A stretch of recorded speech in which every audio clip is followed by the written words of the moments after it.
Salut, c'est Sylvain du podcast. Au fait, c'est quoi? Avec Thierry, on parle souvent de propositions d'épisodes. Et là, Thierry, cette semaine, me dit, j'aimerais bien faire un épisode sur le persan. Et là, je réponds à Thierry, je n'ai aucune idée de quoi tu parles. Je me renseigne et à peu près dans mon entourage, personne ne connaît.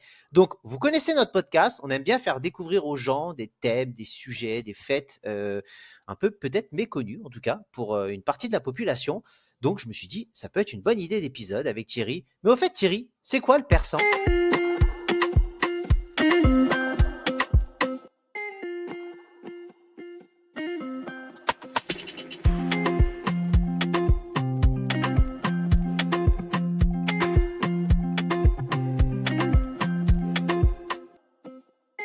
Salut Sylvain, bonjour tout le monde. Alors le persan, c'est forcément moi du coup ça me parlait puisque c'est une fête qui se fait chez moi donc dans le nord-est de la France. On va y revenir.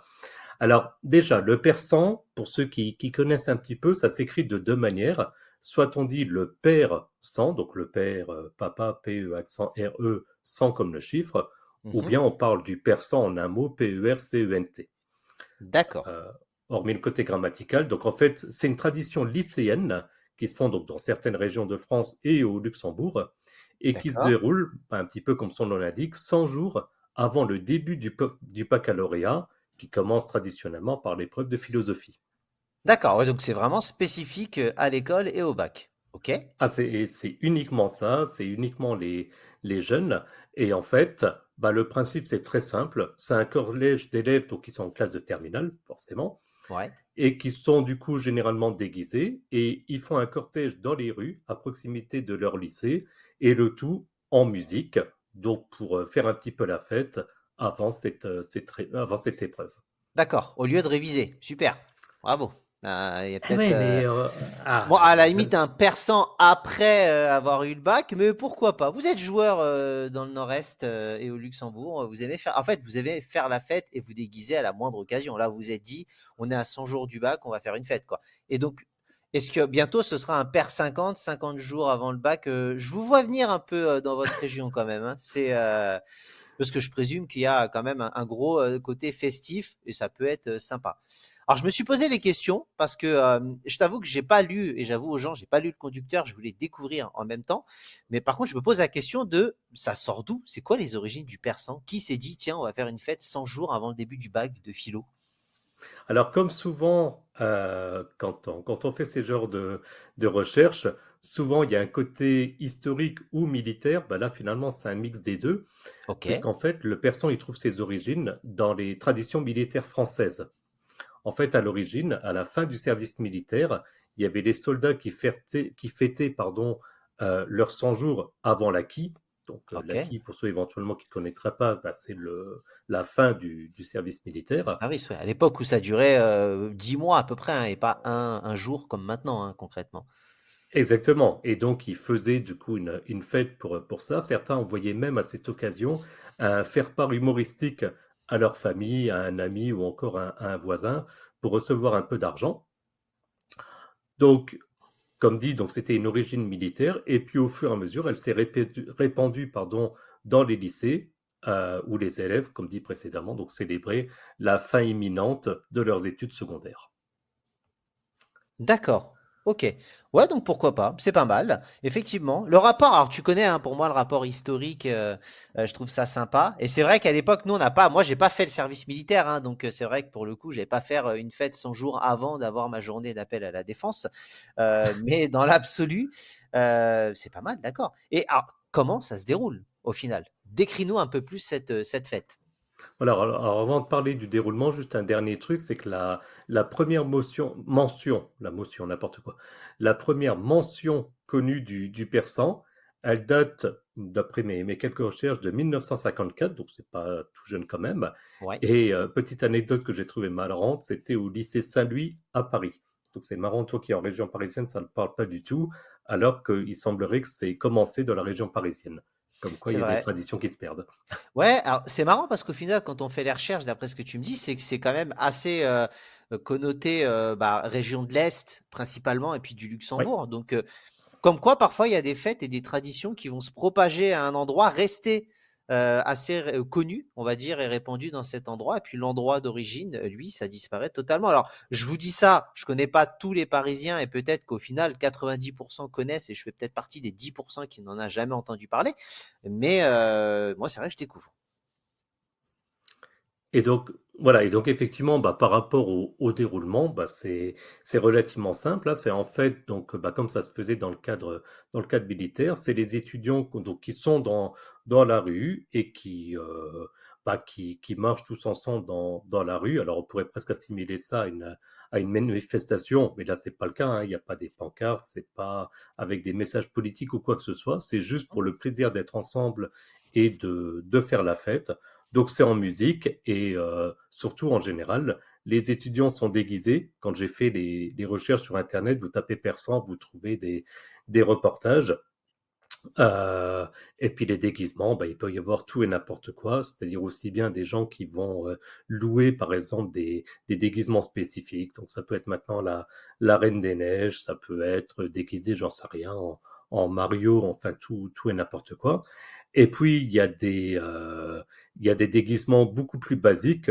Un que j'ai vu et que j'avais vu à l'époque quand je passais mon bac, c'était en tant que déguisement d'être simplement enroulé de papier WC, tout simplement, et de se promener Ouais, comme ça enroulé de papier WC.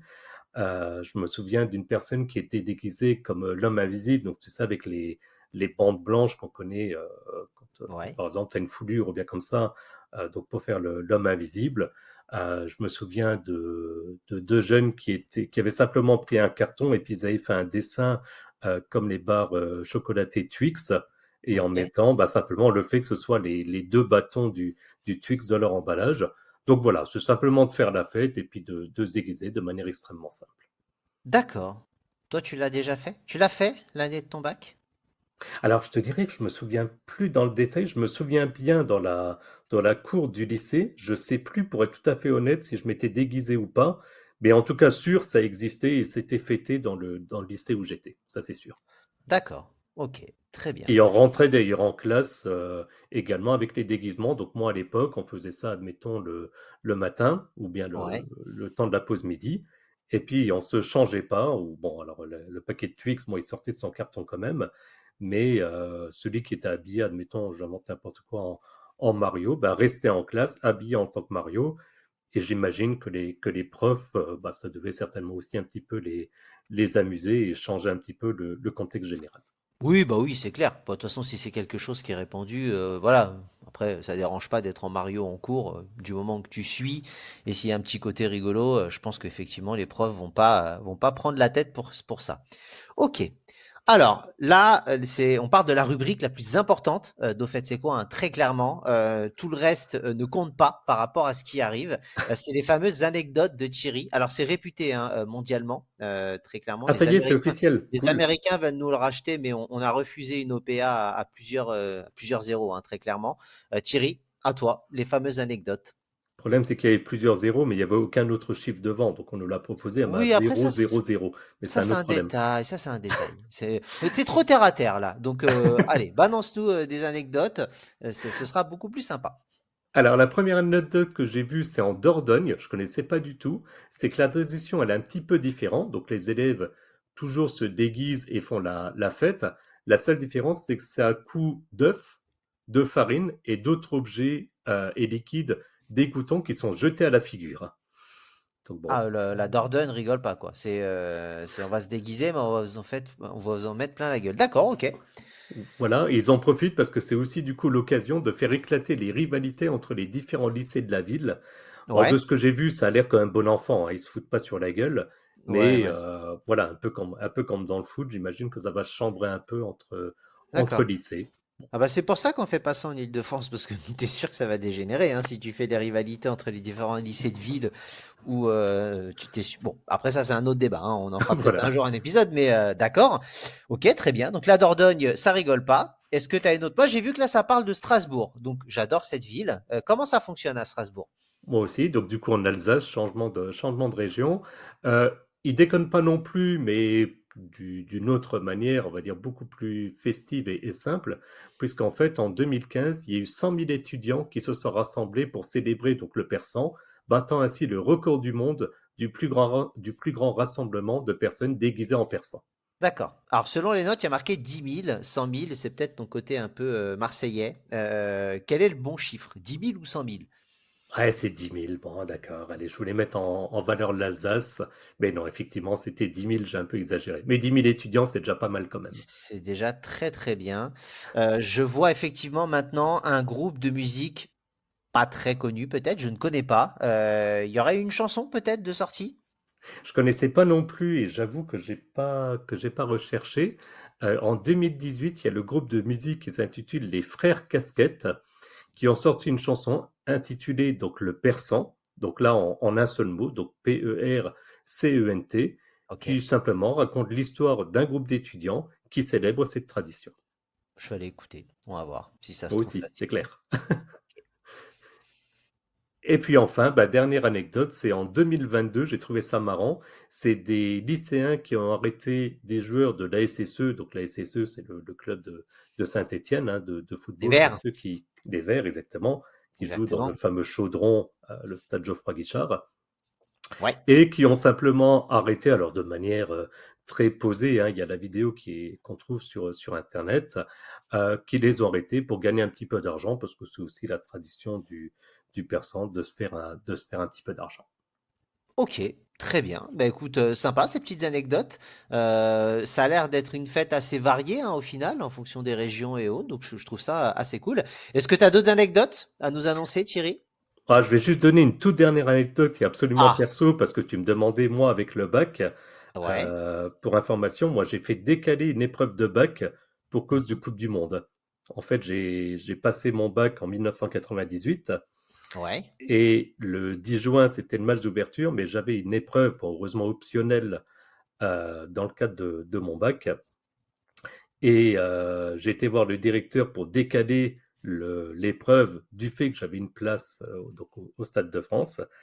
Et le directeur, je me souviens encore, me dit mais vous avez que ça à faire avant de réviser. Et je lui ai répondu quelque chose du style que c'était pas les derniers jours qu'on révisait et que c'était tout le long de l'année qu'on travaille. Et le proviseur avait été super sympa. Il avait fait le nécessaire pour me décaler mon épreuve. Et quand je me suis présenté, le prof qui devait donc me faire l'examen me pose la question, c'était bien moi qui avais décalé, et ensuite qui m'a posé la question de me dire si s'il me mettait 20 sur 20, est-ce que je lui offrais les billets, et je lui ai répondu non. Et truc D'accord. super sympa, c'est que le prof, c'était le prof d'allemand. Il avait très vite senti que j'étais très mauvais en allemand, ça s'est d'ailleurs pas amélioré depuis, et m'a posé que des questions sur le foot, bon, en allemand, mais on a parlé donc Bundesliga, etc., dans le cadre de l'épreuve orale d'allemand. Donc Ah, là, c'est l'anecdote plus plus. je pense que là, j'aurais cartonné. Mais bon, ça, c'est un avis personnel. Mais donc, tu as un certain pouvoir au final, toi. Tu fais décaler les épreuves du bac, tu fais parler de foot au moment. Non, non, t'enchaînes, Thierry. Bon, on le savait hein, très bien de toute façon que tu pesais dans le game maintenant, comme diraient les jeunes. Eh ben, écoute, merci en tout cas pour toutes tes recherches, Thierry. Ça m'a permis vraiment de découvrir quelque chose un peu historique, même si c'est pas très ancien dans l'absolu, que je ne connaissais pas. Ce que je te propose, c'est qu'on balance le générique de fin et puis retrouver quelques infos complémentaires après. Avec plaisir.